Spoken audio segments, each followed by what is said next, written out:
आज हम महाराष्ट्र की जो अजंता की गुफाएं हैं उन गुफाओं, ये गुफाएं हजारों साल पहले और हजारों साल में जाके बन के तैयार हुई। और बीच में जब इन्हें विलुप्त करने का समय आया तो इनको जो बुद्ध से लोग नफरत करते थे उन्होंने नष्ट करने की पूरी कोशिश की। लेकिन 1900 के आसपास एक अंग्रेज यहाँ जो घूमते घूमते यहाँ आया और घूमते हुए उसने देखा कि ये दरवाजे किस चीज़ की हैं और क्या है यहाँ। जब वो रस्सी के सहारे नीचे उतरने की उसने कोशिश की और उतरा, और जब वो इन कमरों में घुसा देखा तो वो दंग रह गया। और फिर वो यहाँ तक सारा विवरण लिखने के बाद में उसने और यहाँ से लौट कर बताया कि महाराष्ट्र के एक जो जगह है औरंगाबाद या जो जिला है ये, वहाँ पहुँचने के बाद में फिर लोगों को यहाँ बताया। फिर यहाँ भारत के जो पुरातत्व विभाग है उसने यहाँ की जानकारी दी और यहाँ देखा गया तो यहाँ इतनी पूरा सारा दर्शन और अंदर से पूरा दिखाया गया है। आप देख सकते हैं कि जो आज जितने भी हमारे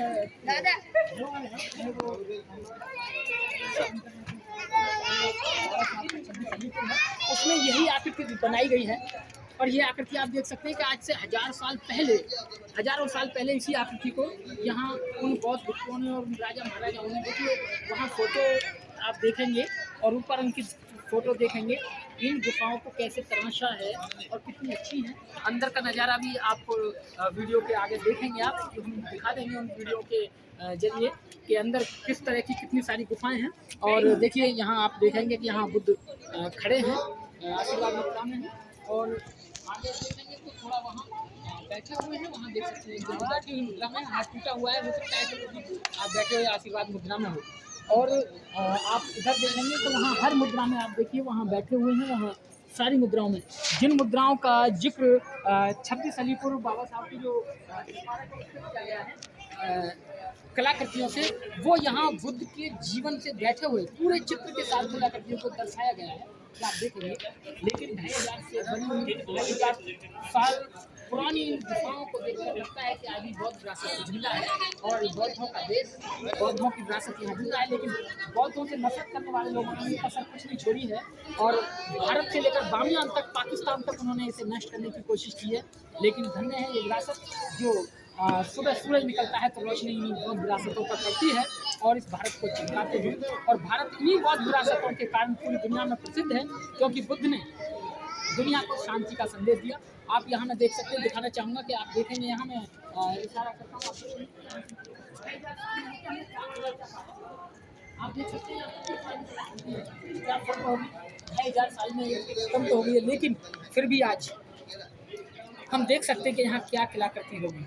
यहाँ बुद्ध खड़े होंगे जो दिख रहा है, और धीरे धीरे लेकिन समय के साथ साथ जो भारत सरकार को करना चाहिए था, इनको रिपेयर करके, इनको साफ करके, इनको दोबारा से थोड़ा मरम्मत करने का कार्य करना चाहिए था। लेकिन भारत सरकार ने राहुल गांधी की बात कहते हैं कि वो अपने कहते हैं कि सरकार अम्बेडकर को भुलाना चाहती है लेकिन लोग नहीं भूलने देते, और सरकार गांधी को जग में बताना चाहती है लेकिन लोग भूलना चाहते हैं। तो यही विरासत है, सरकार इस विरासत को खत्म करना चाहती है, लेकिन यहाँ की ये विरासतें और ज़्यादा निखर के सामने आती हैं। तो सरकार अगर चाहे तो इनको और भी सुंदर बना सकती है, यहाँ पर्यटक स्थल के साथ यहाँ और भी अच्छी बना सकती है, लेकिन इस जो कोई ध्यान नहीं है, बल्कि यहाँ पे इतना पैसा और भारत सरकार को जाता होगा। आप देख सकते हैं इतना सारा विशाल धरोहर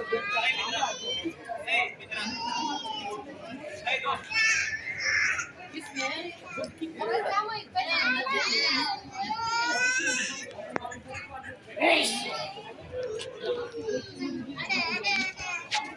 लंबी ये गुफाएं हैं और वहीं तक सारी गुफाएं हैं, और हर गुफा में अलग अलग मेडिटेशन सेंटर के जो कमरे हैं वो बनाए गए हैं, और सभी कमरों में रोशनी जाने का प्रबंध है। यानी कि जब सूरज निकलता है, मेरा जो फेस है वो बिल्कुल पूरब की तरफ है, सामने मेरे सामने से सूरज निकलता है, कहीं इसी कमरे में अंदर पड़ती है, और वहाँ से ये घूमता हुआ देखिए मेरे पीछे से, वहाँ से सूरज की किरणें घूमती हुई सभी कमरों में जाकर, और वहाँ जो सूरज है वहाँ अपने को नतमस्तक करता है बुद्ध के सामने जाके, वहाँ छुप जाता है। तो देखिए कि उस वक्त में जिसने भी ये बनाई है उसने कितनी अच्छी जगह को ढूंढा है कि सूरज पहले यहाँ प्रणाम करेगा और शाम को वहाँ चल के चरणों में नतमस्तक होगा। और इस तरीके से हर कमरे में रोशनी जाएगी और इतनी अच्छी सुंदर कलाकृति यहाँ बनाई गई है। और हर भारतीय को, हर उस बौद्ध को यहाँ आना चाहिए। जीवन में एक बार यहाँ जरूर आएँ। बुद्ध का दर्शन यहाँ आपको देखने को मिलेगा। और हमारी विरासत, सबसे बड़ी बात है कि हमारे आने वाले समय में हमारा सीना कितना चौड़ा हो जाता है गर्व से कि हम बुद्ध के वंशज हैं। और बुद्ध की विरासत यहाँ पड़ी है, पूरे देश में पड़ती है। जहाँ इस देश को खोजते हैं, यहाँ तक कि हम समुद्र में भी जाते हैं तो वहाँ भी बुद्ध मिलते हैं। ये देश बुद्ध का है, ये देश बुद्धों का है, ये देश बौद्धों का है। लेकिन बुद्ध से नफरत करने वाले भी देश में कम नहीं है। लेकिन हमने प्रेम, प्यार, करुणा से इस पूरी दुनिया को जीता है और आगे भी जीतते रहेंगे। और बाकी मैं देखूंगा कि आपको धीरे धीरे आप देखेंगे कि सभी जो कमरे हैं उनका धीरे धीरे जो है हम छोटी छोटी फिल्मों के माध्यम से आपको दिखाएंगे। और गाना भी सुनेंगे आप, बहुत अच्छे गाने के साथ आप देखिए अजंता की गुफाएं। और अगले एपिसोड में हम दिखाएंगे एलोरा की गुफाएं। चलिए मिलते हैं एलोरा की गुफाएं।